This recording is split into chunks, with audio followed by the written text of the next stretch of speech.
It's story time with Uncle Neal. It's story time with Uncle Neal. Brush your teeth and climb in bed. You ain't nothing but a sleepyhead, and it's story time with Uncle Neal.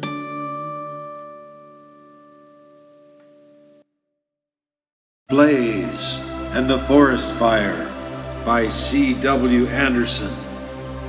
This book was written in 1938. Billy was a boy who loved horses more than anything else in the world. He loved his own pony, Blaze, best of all. After his father and mother gave him Blaze, Billy spent most of his time with the pony. Blaze would come whenever Billy called. He seemed to like the rides through the woods or along the roads as much as Billy did. Billy felt sure that Blaze understood him when he talked, and the pony really did seem to understand what Billy said. Billy's dog Rex usually went with them on their rides, but one day he was sick, so Billy's mother kept him at home. It was a beautiful day, and Billy decided to ride along a little winding road. It passed through some woods, and not many people used it. Both Billy and Blaze liked to ride through the woods because there were so many things to see. They always met rabbits and squirrels and saw many birds. Flowers grew along the way, and the big trees were green and cool after the hot, dusty roads.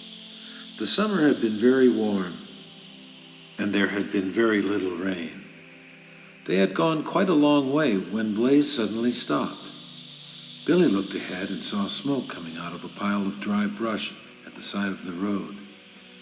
He knew that it was against the law to build fires in the woods during the dry season. It was not a safe thing to do because of the danger of starting a forest fire. Even as Billy looked, the flames burst out. He knew that these flames were the beginning of a forest fire, unless they could be put out. If a breeze came up and carried the fire to the big pine trees nearby, the whole countryside might burn. Not only the grass and trees would be burned, fences and barns and houses would also go up in flames. Billy had once seen a place where a forest fire had been. He remembered how bare and black it had looked, with burnt stumps where beautiful trees had been. He knew he must try to save the woods he loved so much. He must go quickly and get help. The nearest place to go for help was a large farm. It was a long way to this farm by the road, and there was no time to lose. Billy knew they could save much more time if they cut across country through the fields. But to reach the first field, they would have to jump a high stone wall, higher than anything Blaze had ever jumped. But Blaze seemed to understand that they needed to hurry. He jumped the high wall perfectly. Then they went on as fast as they could across the wide field. Billy did not need to urge Blaze. The pony was going like the wind. If he could only keep up this speed, they would soon reach the farmhouse. Billy could see it far off in the distance. In the middle of the field was a brook. There was no bridge and no time to look for a shallow place to cross. "Come on, Blaze," called Billy, and Blaze went even faster than before. The nearer they came to the brook, the wider it seemed. It was too late to stop now. They were right at the water's edge. Blaze made a tremendous leap. Billy could feel how hard he was trying. It seemed that they would surely get over the brook safely. As they landed, the bank gave way under the pony's hind feet. For a moment, Billy thought they would fall back into the brook. But Blaze scrambled up the bank, and Billy held on somehow, his arms around the pony's neck.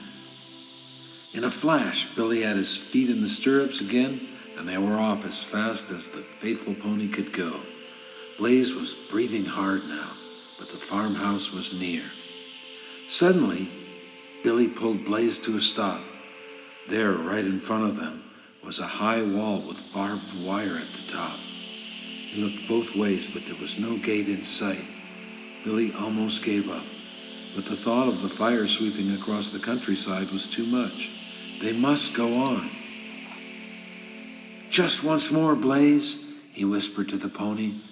Poor Blaze was very tired, but he galloped bravely toward the fence. He was straining every muscle for the jump. They were almost over when Billy felt Blaze's hind legs catch on the wire, and they began to fall. Down went Blaze to his knees, and Billy slipped out of the saddle and up on the pony's neck.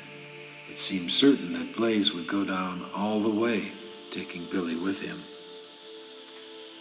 But, with a great effort, Blaze scrambled to his feet, and Billy, holding onto the pony's neck, stayed on.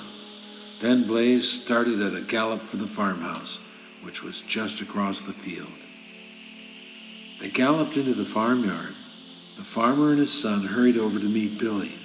All out of breath, he told them about the fire. At once, they got some things to use in putting it out. Then they climbed into a car and drove off very fast. The farmer's wife quickly telephoned to the neighbors to send all the help they could. Blaze was covered with sweat and dirt. He was a very tired pony, but he rubbed his nose against Billy and seemed to know that the boy was proud of him. "You're the best pony in the world, Blaze, the very best," said Billy, and he felt sure that what he said was true. The barbed wire had cut Blaze's legs, so the farmer's wife brought warm water and medicine and helped Billy wash the cuts clean and bandage them. They were not deep cuts, and the farmer's wife said she was sure they would soon heal. Billy and Blaze had a good rest at the farmhouse and something to eat. Then Billy started for home, letting Blaze walk slowly. On the way, they met the farmers coming back. They said that they had been able to put out the fire before it did any real harm. They all thanked Billy for what he had done. They made him feel quite grown up. They said nice things about Blaze, too, so Billy was very happy as he rode home. When Billy got home, his father and mother were waiting for him. The farmer's wife had telephoned to tell them what had happened. Billy's father took some salve and put it on Blaze's cuts so they would heal more quickly. Blaze got much petting and had some carrots with his supper.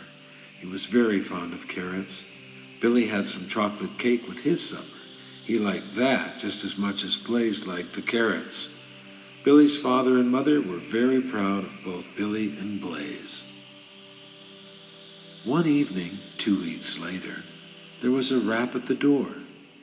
Billy's mother asked him to go and see who was there. It was one of the farmers who had helped put out the fire.